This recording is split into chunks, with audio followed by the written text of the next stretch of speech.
उठाओ, बोलो जो कुछ आज मैं सुनूं मैं फलों को लेके आऊं। ऊंची आवाज में बात करो परमेश्वर से। जो कुछ आज मैं सुनूं मैं फलों को लेके आऊं। अंधकार की शक्तियां इन फलों को चुरा ना सके। मांगो ऊंची आवाज में, ऊंची ऊंची आवाज में। वचन के बाद हम गवाहियों को लेंगे। ऊंची आवाज में बात करो खुदावंद से। जो कुछ आज मैं सुनूं मैं फलों को लेके आऊं। प्रभु यीशु मसीह के सामर्थी नाम में हम मांगते हैं, आमीन। जितना लंबा और ऊंचा ये ब्लेसिंग हमारी है चर्च। जोरदार खुदावंद की तारीफ करो जितनी ताकत है आपको, जोर से।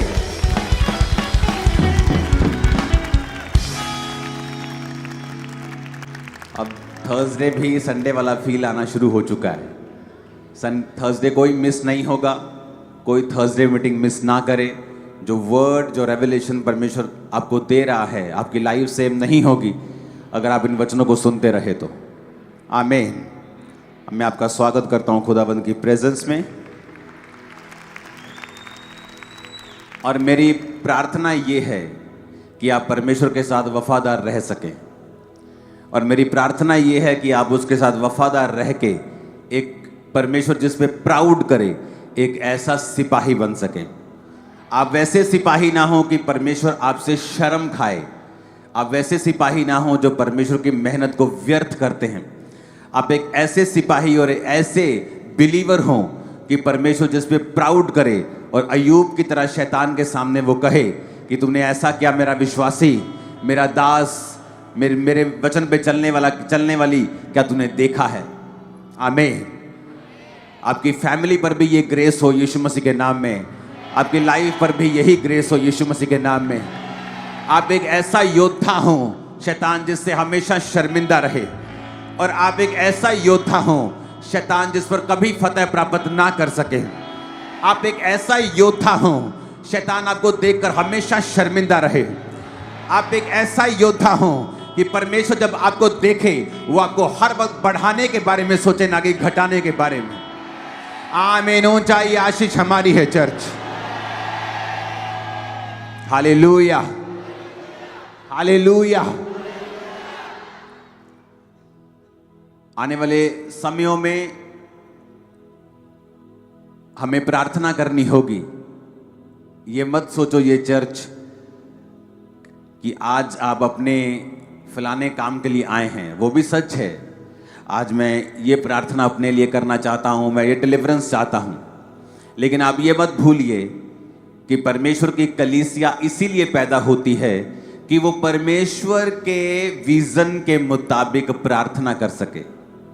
जो कुछ परमेश्वर का दर्शन है, अगर आप उसके मुताबिक प्रार्थना करते हैं, अपने बॉडी को, अपने टाइम को परमेश्वर के लिए, उसके मकसद के लिए देते हैं, तो आपकी लाइफ में डिलीवरेंस एंटर करती है।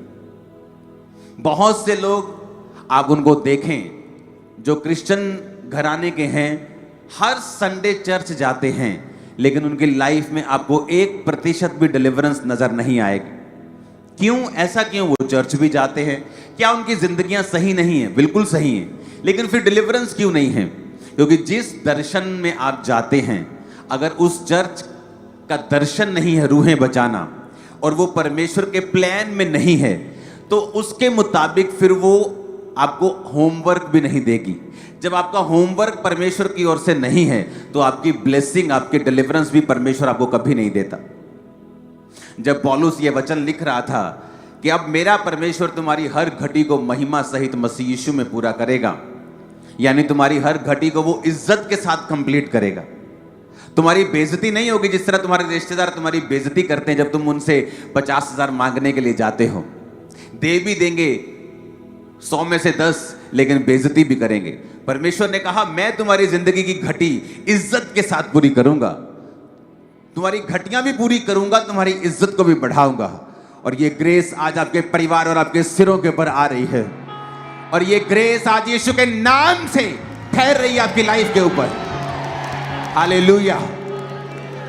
तो जब आप परमेश्वर के मुताबिक प्रार्थना करना शुरू करते हैं, जैसे आपको बताया जाता है, कुछ हफ्ते आपको चर्च के लिए स्पेशल फास्टिंग प्रेयर करनी है। सब काम हो जो अनाउंस नहीं किए जा सकते। आपको प्रार्थनाएं करनी है, परमेश्वर बाकी कामों को करे। ये क्या है? परमेश्वर का प्लान। जब आप उस प्लान के मुताबिक फास्टिंग करते हैं, प्रार्थना करते हैं, कई लोगों को लगता नहीं नहीं कोई बात नहीं, चर्च पापा अपने आप प्रेयर कर लेंगे, पापा की बड़ी टीम है वो अपने आप प्रेयर कर लेगी, तो वो आशीष भी पापा ही पाएंगे और आशीष भी टीम ही पाएगी। इसलिए कुछ लोग आशीष पाते ही जाते हैं और बढ़ते ही जाते हैं, और कुछ लोग वहीं के वहीं खड़े रहते हैं। क्यों? उन्हें यह समझ नहीं आती कि चर्च में हमारा एंटर करने का मकसद सिर्फ आशीष लेना नहीं है, बल्कि अपनी जिंदगी को उस तरीके से चलाना है कि परमेश्वर का मकसद उनकी जिंदगियों से पूरा हो सके। मेरा एक स्पिरिचुअल ब्रदर है, बहुत कम लोग हैं जिनसे मैं रियल मिलता हूं, कंफर्ट फील करता हूं, वो भी मुझसे बहुत प्यार करता है। वो मेरा भाई, वो मेरे भाई साहब जो रहते हैं बाहर फॉरेन में, अमेरिका में, तो उनके जो स्पिरिचुअल फादर हैं वो ट्रंप, जो प्रेसिडेंट ट्रंप है उनकी एडवाइजरी टीम में हैं। वो उसका एक हिस्सा है, बड़ा हिस्सा। तो जब भी आप ट्रंप की फोटोज देखते हैं इंटरनेट पे, पास्टर्स उन पे प्रार्थना कर रहे हैं, उनमें से एक पास्टर वही होते हैं। वो प्रेरित हैं और मेरे स्पिरिचुअल जो भाई हैं उनके वो बड़े भाई के स्पिरिचुअल फादर हैं। तो एक मैसेज जो परमेश्वर हमें बार बार दे रहा है कि जिस तरह आप न्यूज़ को सुन रहे हैं, ट्रंप ने पूरी दुनिया को हिला के रखा हुआ है, रखा है कि नहीं रखा, लेकिन परमेश्वर ने कहा हमें उनके लिए प्रार्थना करनी होगी, क्योंकि शैतान एनिमी अब अटैक्स के बारे में सोच रहा है, उसको टर्न डाउन करने के लिए, उसको धीरा करने के लिए, उसकी फायर को कम करने के लिए, खत्म करने के लिए। जब आप इन प्रार्थनाओं को सुनते हैं कि हमें ये प्रार्थना करनी है, हमें प्रेसिडेंट ट्रंप के लिए प्रार्थना करनी है, हमें अपने देश के लिए प्रार्थना करनी है, हमें इन चीज़ों के लिए प्रार्थना करनी है, हमें चर्च के लिए प्रार्थना है, आपको लगता है कि शायद ये सिंपल चीज़ें हैं। ये सिंपल नहीं है, ये परमेश्वर का मास्टर प्लान है। परमेश्वर कुछ बड़ा करने जा रहा है।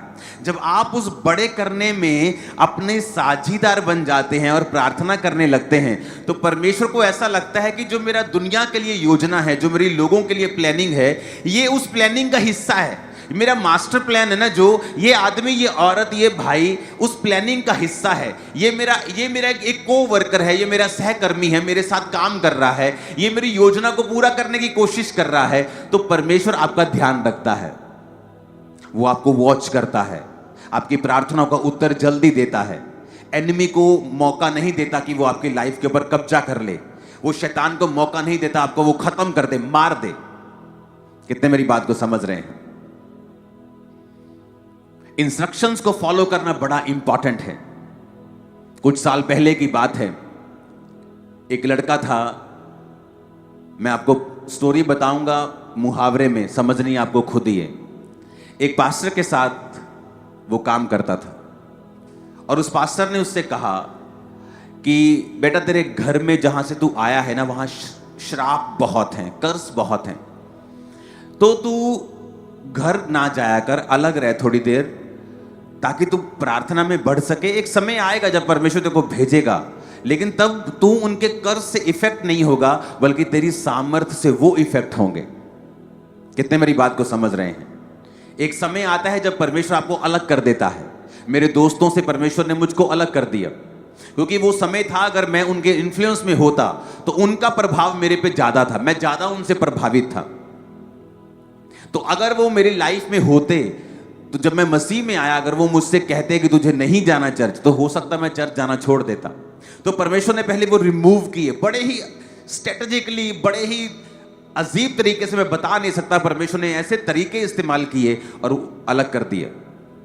लेकिन अब समय वो वापिस आ गया, अब मेरे दोस्त वापस मुझसे मिलने लगे हैं पुराने। लेकिन अब फर्क यह है कि अब वो जब वो मुझसे मिलते हैं, वो क्राइस्ट की बातों से प्रभावित होते हैं और परमेश्वर में आ जाते हैं।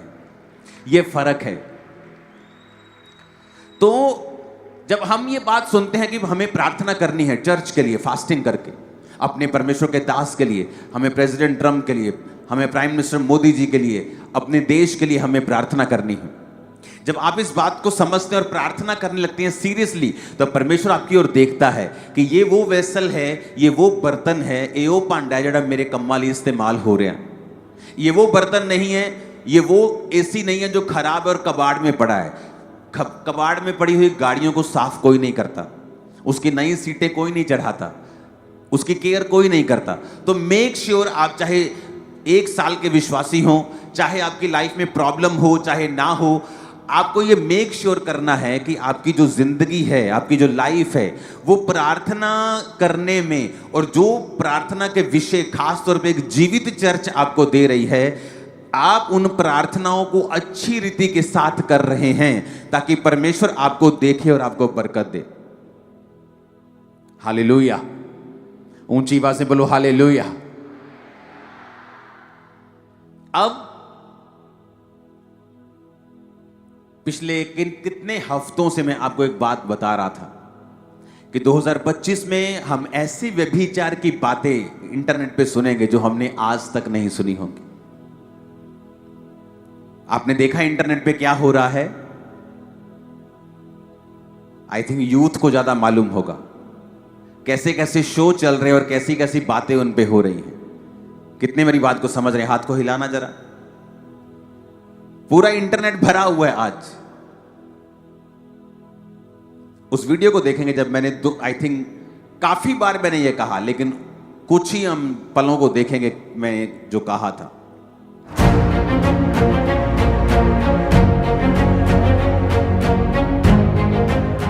हालेलुया।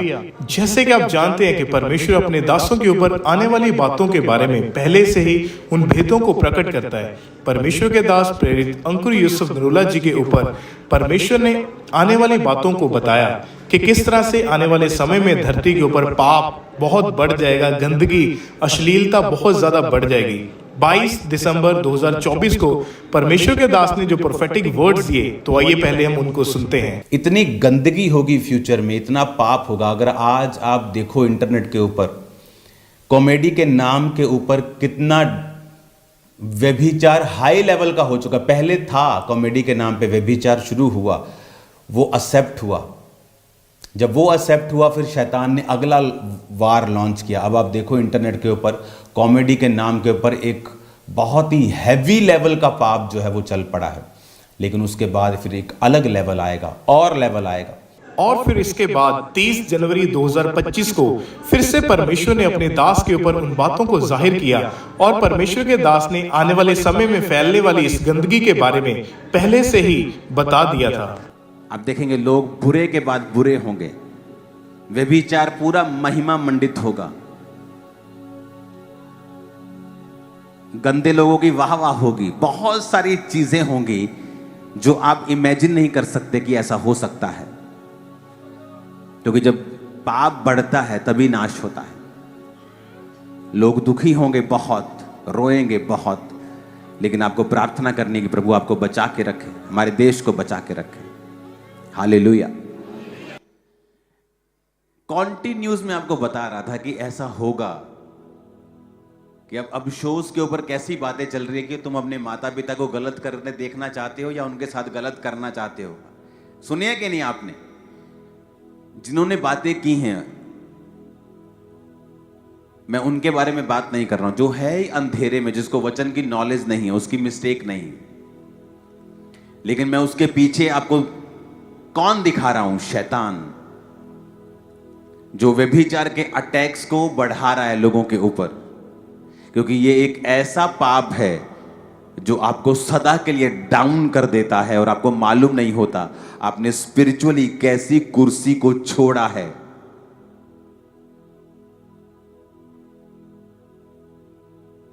अब क्या करना चाहिए? हमें प्रार्थना करनी है, ऐसे लोगों को माफ कर देना है। इन लोगों की मिस्टेक नहीं, क्योंकि उनको मालूम नहीं, वो अंधेरे में। और मैंने आपको बताया था कि अब ऐसी बातें सुनोगे जो आपने टीवी के ऊपर कभी नहीं सुनी होगी। वो लेवल इतना गंदा होगा, और अभी फरवरी नहीं चढ़ा, हमने वो सुन लिया। कितने इन बातों को समझ रहे हैं? जब आपको पहले बता दिया जाता है कि शैतान की योजना ये है, वो इस तरह से प्लान करके बैठा है, उसके हथियार ये हैं, और हमें प्रेयर करनी है कि परमेश्वर शैतान की योजनाओं को नाश करे।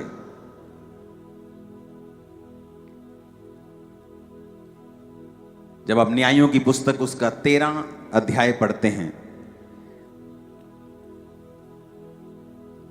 उसकी 2 आयत में लिखा, दानियों के कुल का सोरावासी मानोह नामक एक पुरुष था, जिसकी पत्नी के बांझ होने के कारण कोई पुत्र ना था।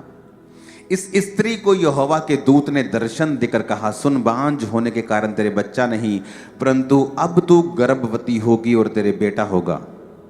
इसलिए तू सावधान रहे, ना तू दाख मधु और ना किसी भांति की तू मदिरा पी और ना कोई अशुद्ध वस्तु खा, क्योंकि तू गर्भवती होगी और तेरे एक बेटा उत्पन्न होगा और उसके सिर पर छुरा ना फिरे, क्योंकि वो जन्म से ही परमेश्वर का नाज़ीर होगा।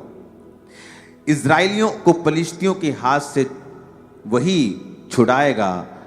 उस स्त्री ने अपने पति के पास जाकर कहा, परमेश्वर का एक जन मेरे पास आया था, जिसका रूप परमेश्वर के दूत का सा अति भय योग्य था, और मैंने उससे ना पूछा कि तू कहाँ का है, ना उसने मुझे अपना नाम बताया। अगर आप पूरी बाइबल में देखेंगे तो आपकी उंगलियां भी ज्यादा होंगी और इंसिडेंट और ऐसी घटनाएं कम मिलेंगी जहां पर किसी स्वर्गदूत ने किसी व्यक्ति के आने से पहले उसके बारे में बताया हो, किसी स्वर्गदूत ने उस व्यक्ति के जन्म लेने से पहले बताया हो। मैंने कहा उंगलियां आपकी ज्यादा हैं, ऐसी घटनाएं आपको बाइबल में कम मिलेंगी। आपको इस घटना के ये मिलेगी, आपको जीसस क्राइस्ट, आपको यूहन्ना बपतिस्मा देने वाला, आपको ऐसे बहुत कम लोग मिलेंगे जिनके जन्म से पहले दूतों ने डिक्लेयर किया था और बताया था कि ये लोग जन्म लेंगे और ये परमेश्वर के खास मकसद के लिए ठहराए गए हैं। और अब जब ये दूत इसको मिलता है और उसको बताता है, अब आपने ये भी बात नोटिस की होगी कि जब ऐसे व्यक्ति जन्म लेते हैं, आप हमेशा आप देखोगे दोनों ही इंसिडेंट्स में कि इन दोनों की जो उम्र थी वो ज्यादा थी।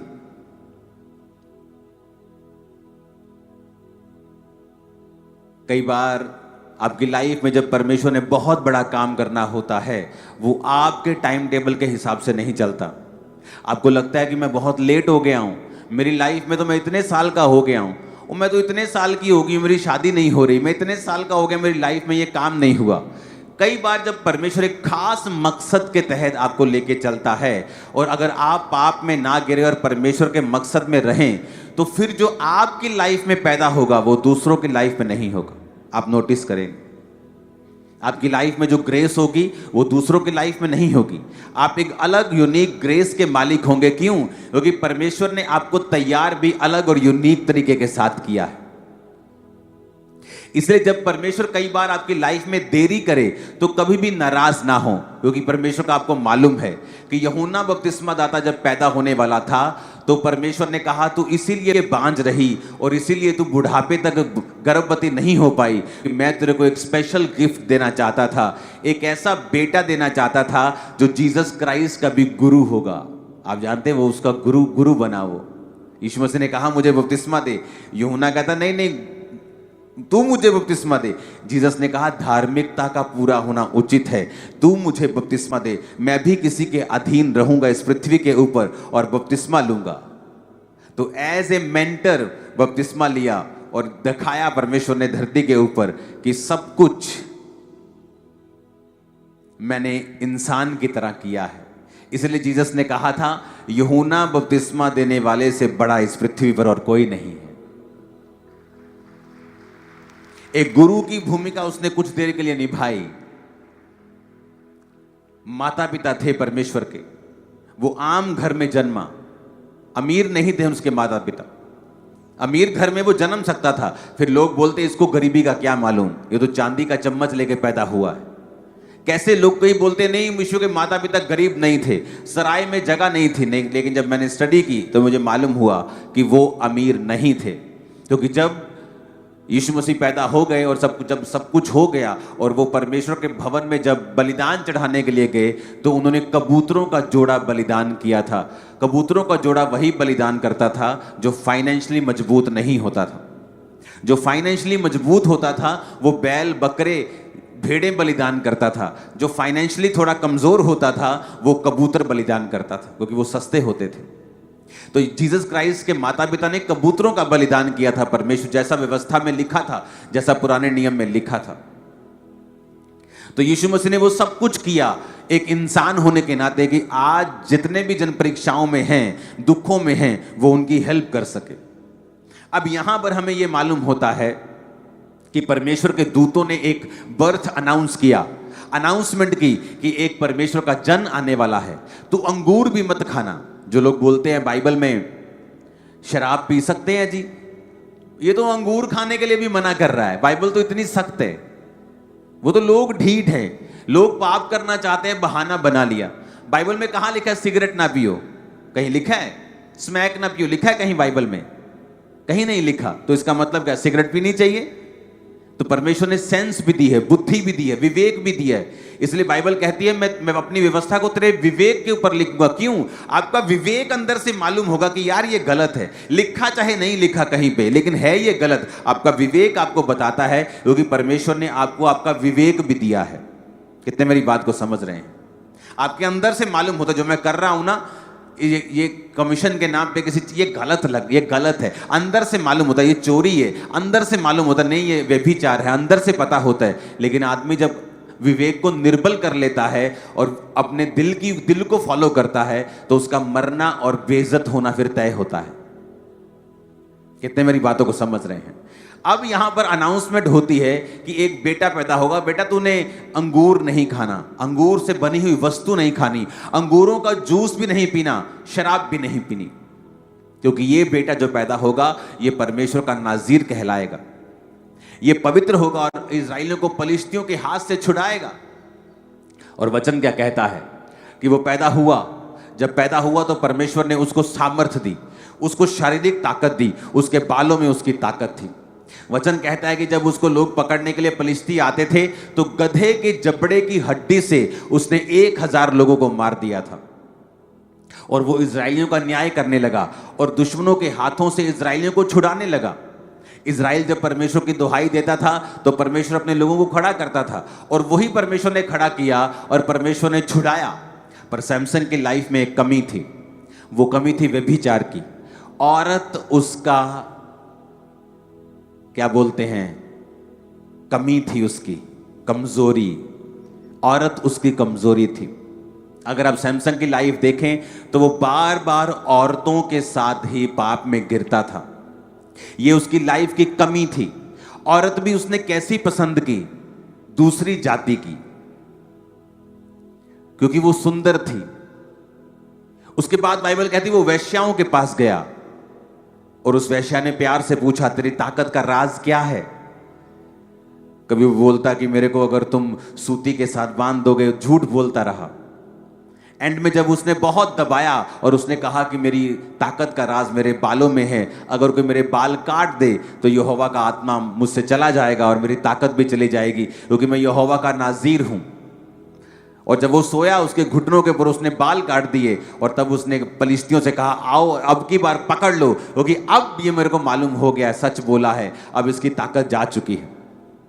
जब पकड़ने के लिए वो आए तो उसने फिर झटका देने की कोशिश की और क्या देखा कि वो एक आम आदमी बन चुका है।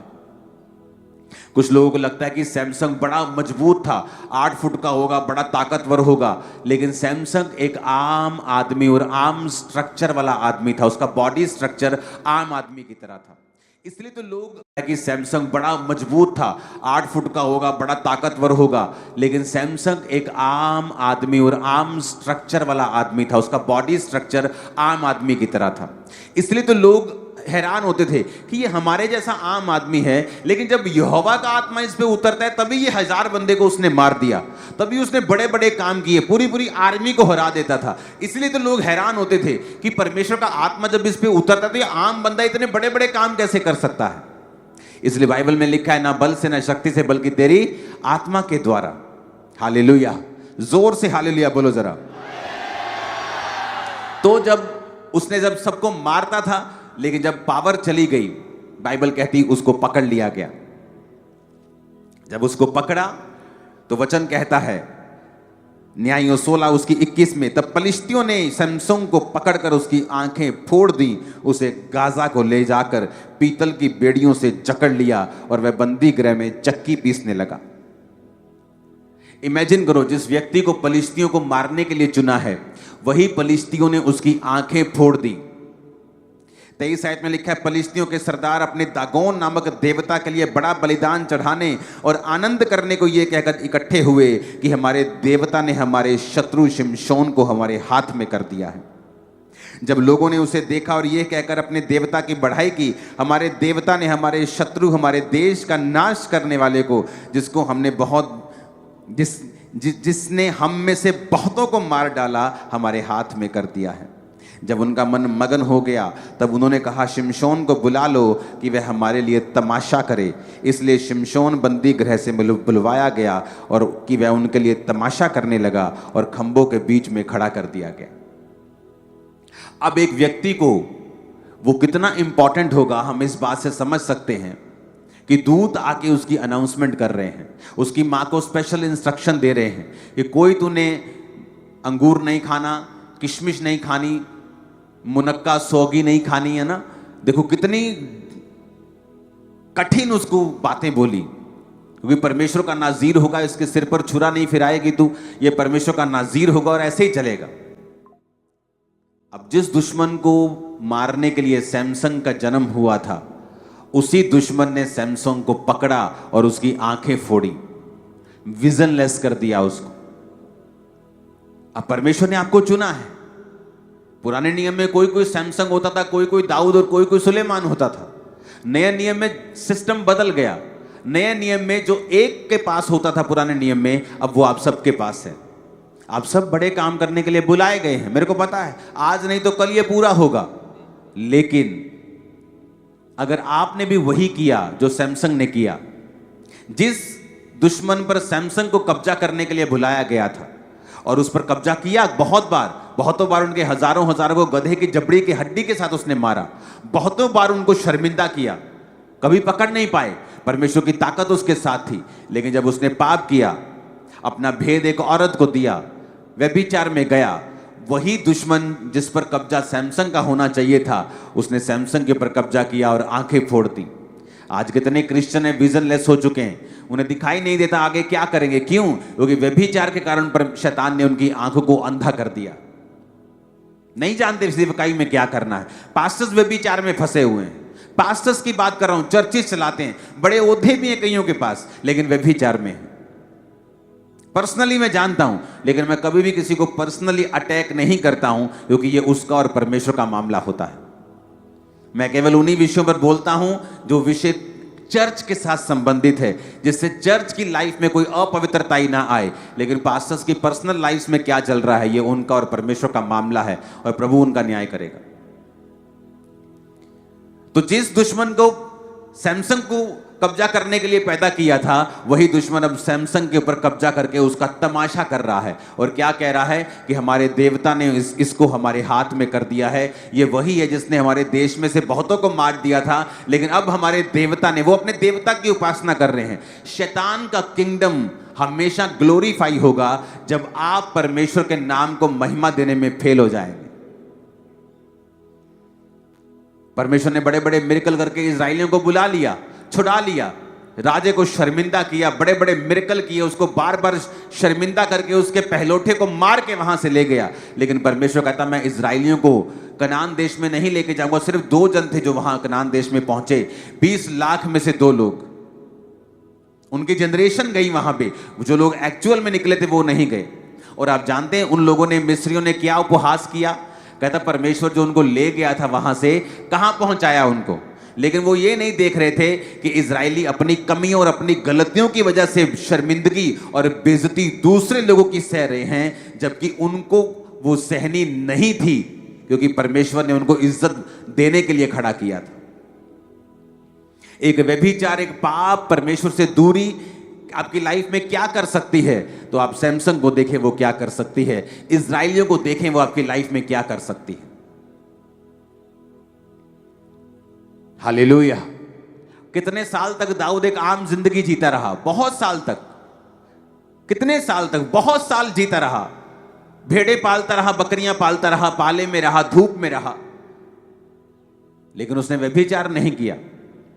आज जब लोग एक छोटा सा काम पकड़ लेते हैं और अपनी लाइफ में एक छोटी सी जॉब पर गुजारा करते हैं और उसके बाद वो सोचते हैं कि मेरी लाइफ में क्या है बड़ा, कोई एक्साइटमेंट नहीं, और व्यभिचार में गिरते हैं, और उन्हें ये नहीं मालूम कि तुम्हारी लाइफ में कुछ बड़ा था जो परमेश्वर ने तुमको देना था, अब वो कैंसिल हो चुका है।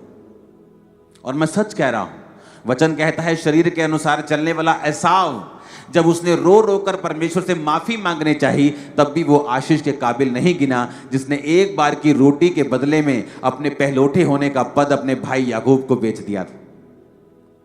कितना का बड़ा गुनाह था हवा का, जो परमेश्वर ने उसको सदा के लिए अपने से अलग किया, कि सिर्फ उसने फ्रूट खाया था, लेकिन परमेश्वर के सामने ये गुनाह बड़े हैं। जिस दुश्मन पर आपको कब्जा करने के लिए बुलाया गया है, जिस शैतान के ऊपर, जिस बीमारी के ऊपर, जिस कलेश के ऊपर, जिस गरीबी के ऊपर, अगर आप परमेश्वर में सही नहीं चलेंगे तो ये चीजें आपके ऊपर कब्जा करेंगी। फिर लोग बोलेंगे कि देखो ये बड़ी बातें करता था, लेकिन इसकी लाइफ में देखो कितनी बीमारियां हैं, कितनी तकलीफें हैं। और वो ये नहीं देखेंगे कि आप परमेश्वर में सही नहीं चले, या आपने व्यभिचार किया, या आपने गलत काम किए, वो ये देखेंगे कि आपकी लाइफ में रिजल्ट क्या है। इसलिए जो लोग परमेश्वर को फेल कर देते हैं वो श्रापित के बाद श्रापित होते जाते हैं, और जो लोग परमेश्वर के सामने फेल नहीं होते और परमेश्वर की महिमा को बरकरार रखते हैं और अपनी लाइफ को परमेश्वर के स्टैंडर्ड के मुताबिक रखते हैं, वो आशीषित के बाद आशीषित होते जाते हैं, क्योंकि यही परमेश्वर की योजना है उनकी लाइफ में। अब आपने ये डिसाइड करना है कि जिस काम के लिए प्रभु ने आपको चुना है, आपको वो काम करना है या आपको शरीर के पीछे चलना है। तुम शरीर के अनुसार चलोगे तो मरोगे, शरीर के अनुसार चलोगे तो तुम बेइज्जती की जिंदगी गुजारोगे। अगर आप इंटरनेट पे देखें, बहुत से लोग जिन्होंने सारी उम्र इज्जत गवाई, व्यभिचार का एक काम किया और इज्जत मिट्टी में मिल गई। वचन कहता है थोड़ी सी मूर्खता बुद्धि और प्रतिष्ठा को कम कर देती है। सारी उम्र इज्जत कमाते गए और बुढ़ापे में कुछ ऐसा कर दिया, सारी इज्जत खराब कर ली। क्योंकि बाइबल कहती है जहां व्यभिचार होगा वहां नाम धराई होगी।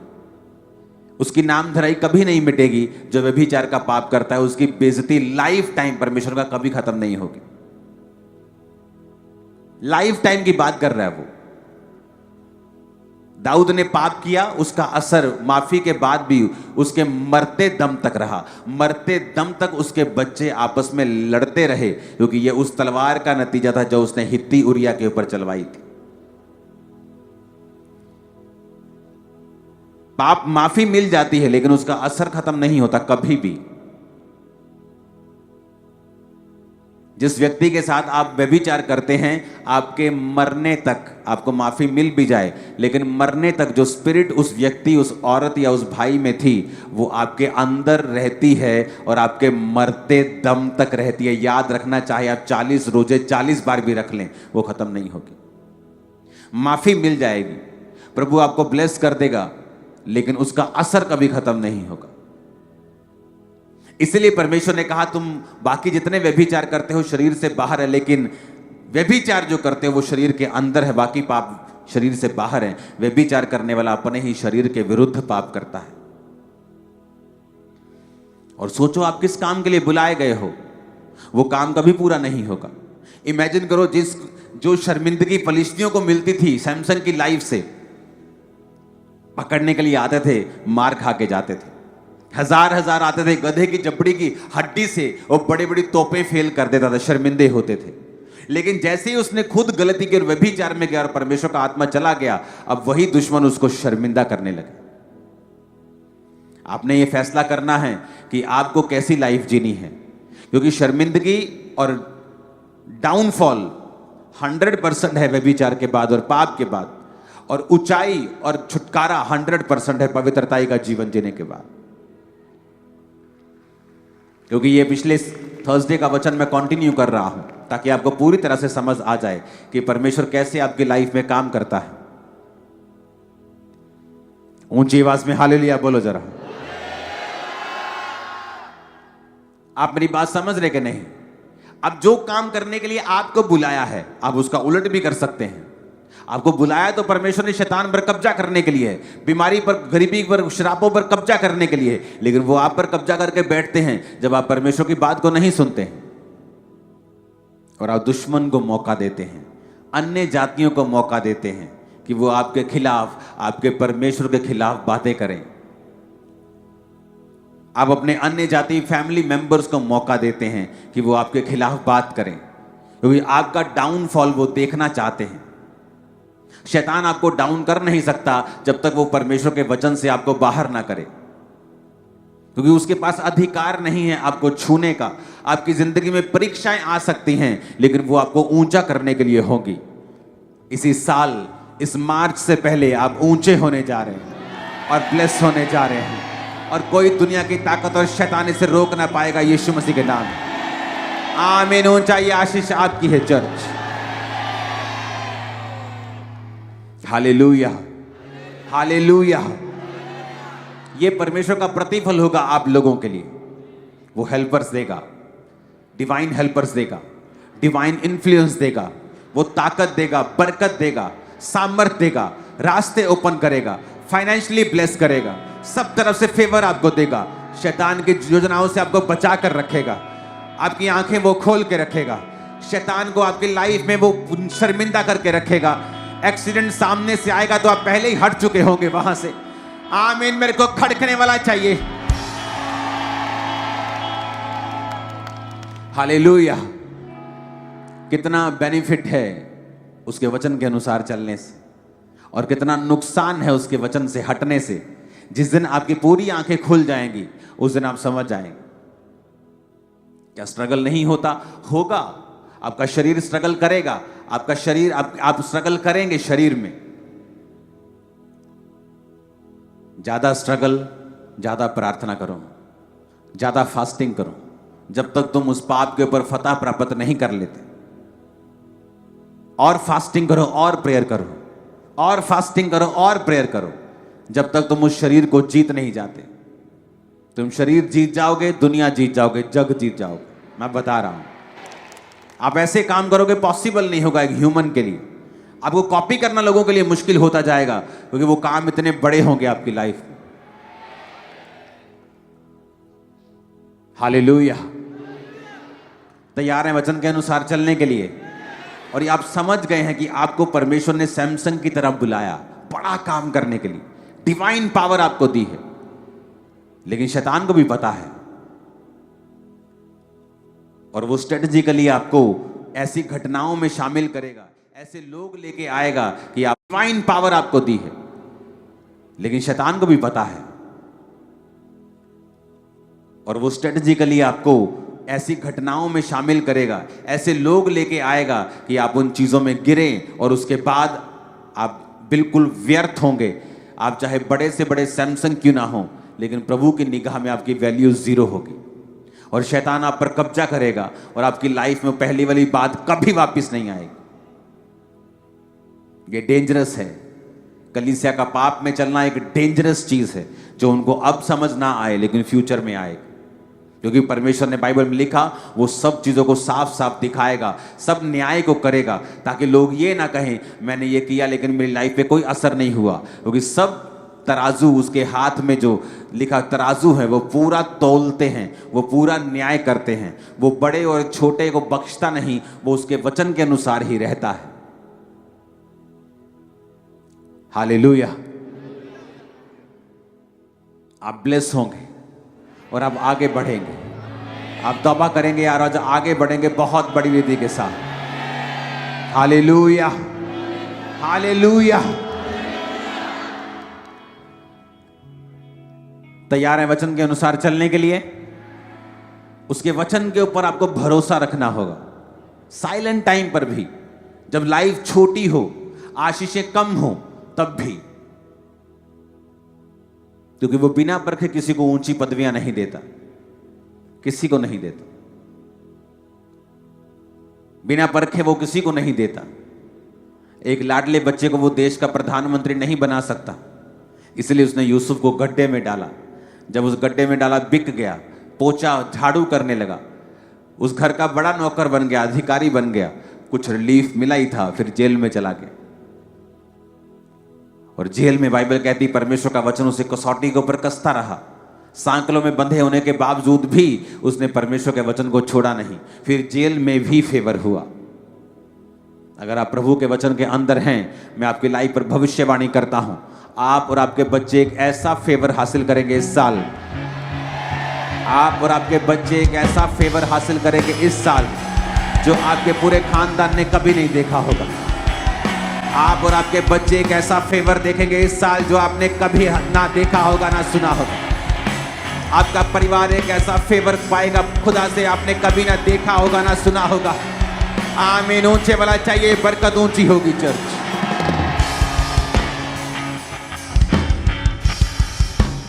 Hallelujah, hallelujah.